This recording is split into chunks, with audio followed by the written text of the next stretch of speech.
Al, you guys have talked about it all season long, getting to this point. Now that you're at this point, what's going through your mind as you get ready for Game 1? Well, just really excited.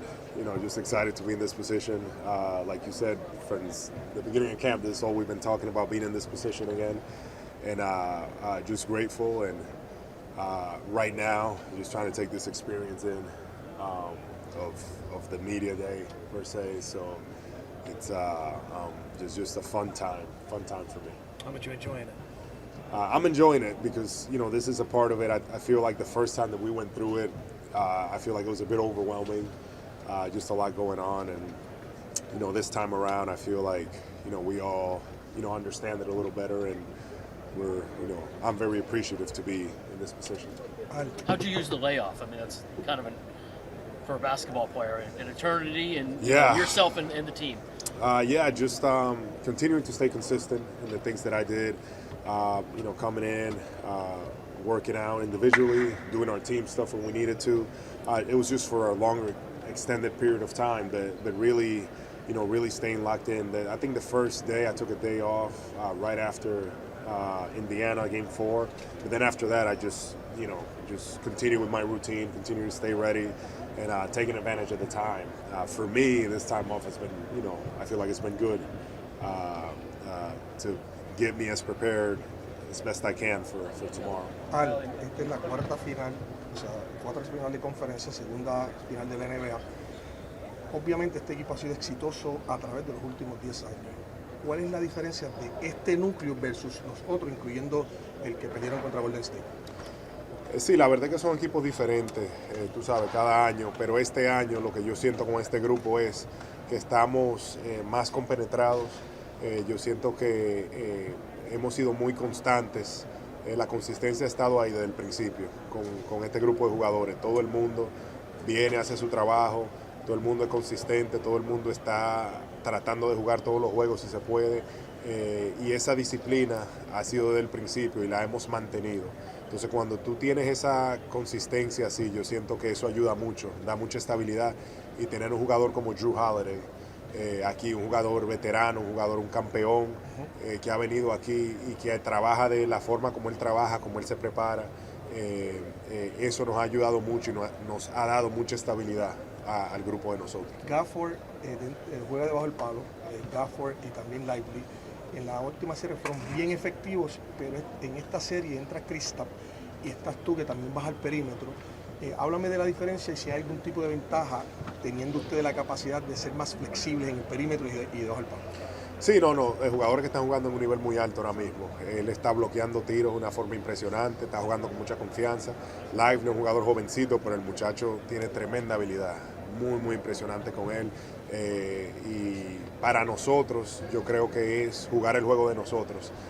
Kristaps tiene la habilidad de jugar adentro, de jugar afuera, de hacer muchas cosas en la cancha. Y eso va a ser importante para nosotros y para mí. Yo tengo la habilidad de hacer lo mismo, yo puedo jugar adentro, puedo jugar afuera, y yo siento que eso es algo diferente que nosotros vamos a enseñar, pero más que nada yo confío en mi equipo, en mi grupo, en lo que hemos venido haciendo todo el año. Gracias por la preparación con este largo descanso. ¿Cómo fue la preparación del equipo en ese largo descanso?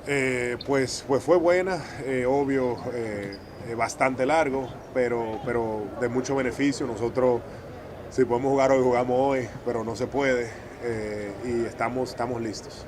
Oye, con la emoción de todas las finales y que tienes mucha afición en Latinoamérica, ¿cómo crees que se van a vivir en República Dominicana? Pues yo creo que va a haber mucha emoción. Hay muchos dominicanos que son fanáticos de los Celtics, inclusive antes de yo llegar a los Celtics, el dominicano yo siento que siempre ha seguido esos equipos de Larry Bird y Kevin McHale y en esos tiempos. Entonces yo siento que la emoción está muy alta, y hay mucha expectativa, y yo contento de que estoy representando no solo a los dominicanos, pero a todos los latinoamericanos. You had the opportunity to have Kristaps back. He said he's going to play in Game 1. What's it been like to have Kristaps back with you guys practicing, and how much are you looking forward to watch him do It's great. He's obviously a very big part of what we do, and just everything that he brings on the floor. He's a threat offensively. As we know, he shoots it, he can post, he protects the rim for us. So it's just it's just a really good thing for us to be able to have him back now. We talked a lot about defending home court. What do you think this home crowd is going to be like, specifically with Kyrie playing on the other side? I'm excited. I know I'm excited. I know our fans are even more excited. So it's the finals. They're going to be rowdy. They're going to get after it. 8:30 start. So I'm just happy. I can't wait till tomorrow, and I can't wait for to see them bring that energy and us to get going. Al, this is not your first rodeo, right? In 2022, you're in the finals. Is experience overrated? I know you've been in playoffs a number of times. First time in the finals, 2022. Is it overrated or is it a thing? I think it's a thing. I think so. I think being in these positions, in this situation, everything that we have to go with and manage, it can be overwhelming when it's your first time dealing with all this.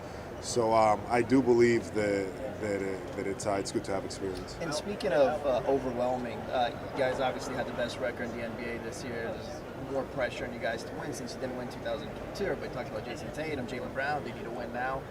Do you feel that pressure? Is that something that's positive? Is it something that negatively affects the team? How is that? How do you deal with that? Man, the good thing about playing for the Boston Celtics is the expectations is always there. And when I came here 8 years ago, this is what I came here for.